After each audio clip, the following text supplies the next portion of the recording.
हाँ तो भाई कैसे हो सारे। आज हम बात करेंगे कंपोनेंट्स ऑफ टेबल्स। काफ़ी इंटरेस्टिंग और काफ़ी ज़्यादा इम्पोर्टेंट ये टॉपिक होता है हमारे DBMS सीरीज़ में, तो वीडियो को बिल्कुल भी स्किप मत करना।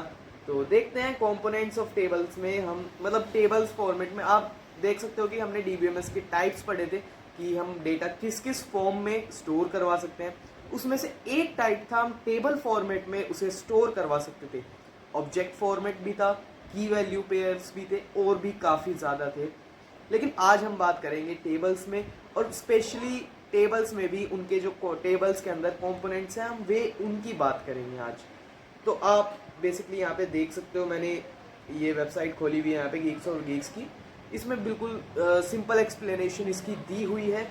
टेबल हमने यहाँ पे बना रखी है यहाँ पे, तो देख सकते हो कॉलम, रोज एंड कॉलम्स तो आपको पता ही होंगे। रोज जैसे हम जानते हैं कि हमारे हॉरिजॉन्टल जो डेटा होता है हॉरिजॉन्टल लाइन में, वो हमारा रोज के अंडर आ जाता है, और कॉलम्स हमारा वर्टिकली होता है।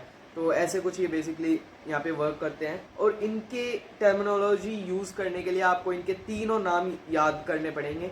कॉलम्स को हम जैसे फील्ड्स भी कहते हैं, एट्रीब्यूट्स भी कहते हैं, वैसे ही हम रोज को टपल्स भी कहते हैं और रिकॉर्ड्स भी कहते हैं। थ्योरी वाइज ये तीनों नाम इम्पोर्टेंट है।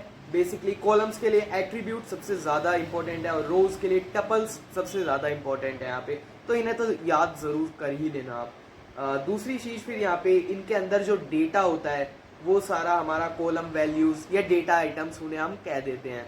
बाकी हमारे कॉलम्स नेम, बिल्कुल टॉप पे हम कॉलम्स नेम लिखते हैं जिसमें हमारी मेन हेडिंग आ जाएगी।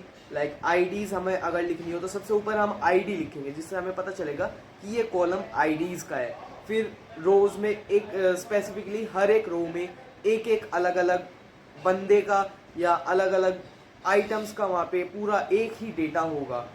तो ऐसे कुछ ये टेबल्स का हमारा फॉर्मेट रहता है। एक एक करके थोड़ा सा और एक्सप्लोर करते हैं इसे। तो देख सकते हो आप, जैसे कॉलम्स मैंने आपको बताया था यहाँ पे वर्टिकली वाला हमारा कॉलम्स में आ जाता है, और देन हॉरिजॉन्टल वाला यहाँ पे रो में आ जाता है। तो सारा ये मतलब टर्मिनोलॉजी आपको याद करनी ही पड़ेगी। फिर आ जाते हैं हमारे कॉलम्स नेम। कॉलम नेम हमारा जो मतलब ऊपर टॉप में हेडिंग रहती है, हर एक कॉलम की जो हमारी टॉप की हेडिंग रहती है वो हमारी कॉलम नेम आ जाती है। डेटा आइटम्स, उसमें जितने भी आइटम्स हैं हमारे वे डेटा आइटम्स में आ जाते हैं हमारे। देन डेटा टाइप्स यहाँ पे कई टाइप्स के हो सकते हैं, जैसे इंट, वेर कैर, डेट वगैरह वगैरह यहाँ पे काफ़ी आ जाता है। अब डेटा टाइप्स की यहाँ पे ज़रूरत क्या पड़ती है, थोड़ा सा इसे समझने की कोशिश करते हैं एक बार। जैसे हमने टेबल बना रखी है यहाँ पे, यहाँ पे इसमें आईडी, नेम, एज और कोर्स, ये अलग अलग यहाँ पे फील्ड्स हैं। तो आईडी में हम क्या कर सकते हैं, यहाँ पे इंट वैल्यू लिख सकते हैं। तो यहाँ पे डेटा टाइप स्पेसिफाई करना ज़रूरी हो जाता है कि हम यहाँ पे कैर वैल्यू मतलब स्ट्रिंग, कोई अल्फ़ाबेट वैल्यू यहाँ पे नहीं डाल सकते आईडी में, सिर्फ इंट वैल्यू ही यहाँ पे आनी चाहिए। वैसे नेम में हम कैर वैल्यू डाल सकते हैं, यहाँ पे कोई इंट वैल्यू नहीं आनी चाहिए। तो यही कुछ स्पेसिफाई करने के लिए हम डेटा टाइप्स का यूज़ करते हैं। अब इनमें कंस्ट्रेंट्स यहाँ पे एक टर्म आ जाती है, जो मैंने अभी एक्सप्लेन करा आपको, वो कंस्ट्रेंट्स ही होता है एक तरह से, कि हर एक कॉलम में एक कंस्ट्रेंट लगा हुआ होता है कि इस कॉलम में या इस रो में भी हम लगा सकते हैं कि इस पर्टिकुलर फील्ड में, इस पर्टिकुलर सेक्शन में हम इस डेटा टाइप का यहाँ पे यूज़ करेंगे। लाइक एक कंस्ट्रेंट हो जाएगा यहाँ पे कि यहाँ पे कैर वैल्यू यूज़ हो सकती है, यहाँ पे इंट वैल्यू ही यूज़ हो सकती है, इंट के अलावा कोई और यहाँ पे डेटा टाइप यूज़ नहीं हो सकता। दूसरा कंस्ट्रेंट यहाँ पे आ सकता है नॉट नल का। जैसे हमारा नेम वाला कॉलम है यहाँ पे, तो नेम यहाँ पे एम्प्टी नहीं हो सकता, मतलब कोई खाली नहीं छोड़ सकता इस फील्ड को। तो ये वाला नॉट नल वाला हम कंस्ट्रेंट यहाँ पे लगा सकते हैं। इन टर्म्स को ज़्यादा डीप में घुसने की बिल्कुल भी ज़रूरत नहीं है यहाँ पे, बस टर्म सुनिए, उसका थोड़ा सा ऊपर से मतलब समझ लीजिए, बाकी आप खुद बना सकते हो। काफ़ी इजी टर्म्स हैं ये।